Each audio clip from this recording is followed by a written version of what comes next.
So why do I care so much about this canister filter? If you've watched some of my other videos, you know that I'm not normally brand loyal, but when it comes to the Oase Biomaster, I just love it. I deal with a lot of different filters, owning my own aquarium cleaning business.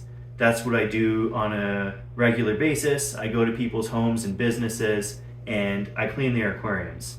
So if I set the tank up for someone, I usually say, go with this, but oftentimes I end up servicing other equipment.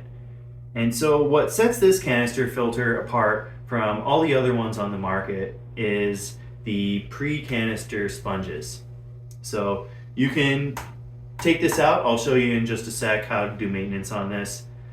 But you can take this ring of sponges out very easily, and it takes about 3 minutes to wash out versus having to pull the whole canister filter out from under the stand and getting water everywhere, getting dirt, the whole process takes a lot longer. So for me, I save a lot of time and hassle by having this filter, not only on my home aquariums, but on all the other tanks that I service.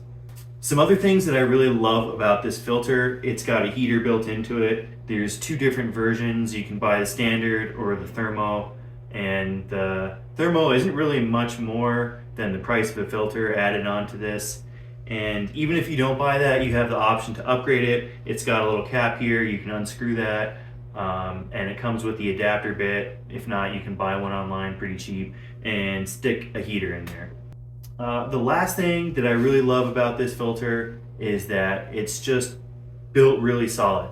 So you have the little handheld pump here to prime the canister, and some other brands it's really hard, you work up a sweat just getting it going. This one's really easy. It also just has a solid build overall. The Fluval FXs are a comparable filter. They're really high quality for the most part, but there are some things on it that make me a little nervous. There's a little valve at the bottom, and you wiggle that and water starts to drip out, and it just has me nervous that it could snap or break at some point. The system is kept pretty simple. There's no other valves and unnecessary valves and stuff like that. It's just a really solid product. I've never had it fail on me, knock on wood. And then, of course, I can't forget to mention the fact that the Biomaster does a terrific job at keeping your water crystal clear. I am very dedicated when it comes to the fact that I clean my pre-canister sponges out once a week. I never miss that. I know that once you start slacking on filter maintenance, then it doesn't do as good of a job at keeping the water clear, and that's regardless of which brand you use. All right, let me show you how easy the cleaning process is. All you have to do is unlock this pre-filter sponge here, take it out. If you run a surface skimmer on your intake and you have shrimp in your tank, you'll need to have an empty bucket that you can simply drain this out into, because there'll be shrimp in there. Pretty easy. And then you'll need another bucket with a little bit of tank water to rinse the sponges out in. All you do is wring them out. I do 2 by 2. Really doesn't take long when you have a bucket with water. I think that's a far better idea than running it under your tap water. It's a lot more efficient. Then you also have this bucket of poop water you can throw on your garden plants or your house plants. They love it. All right, sponge is cleaned out. At this point, you can clean this out if you want. I'm kind of lazy about that because it's hidden. And then stick sponge back on. Back in there.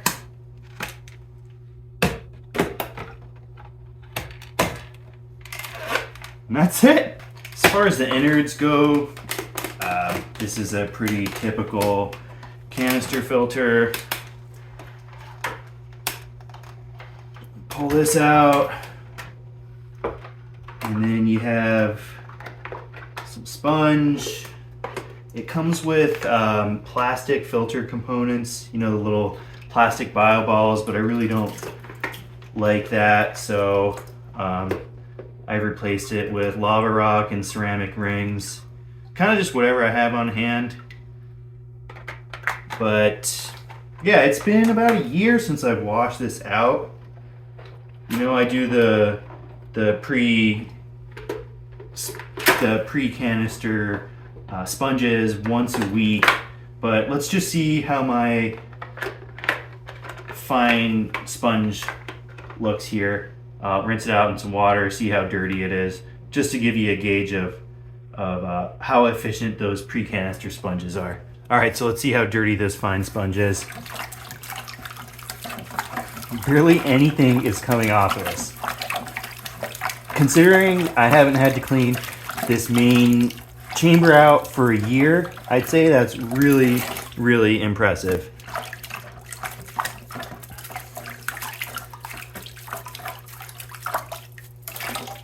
So as far as cons go, I'd say there's really two main things: availability and price. If you live in the US, this filter is not easy to come by locally. So I don't really ever see it at local fish stores or even big box chain fish stores. You'll have to buy it online, which I guess isn't a big deal if you're already ordering everything online. But if you like going to your local fish store and picking stuff up, this one might be hard to find. And then the other thing is price.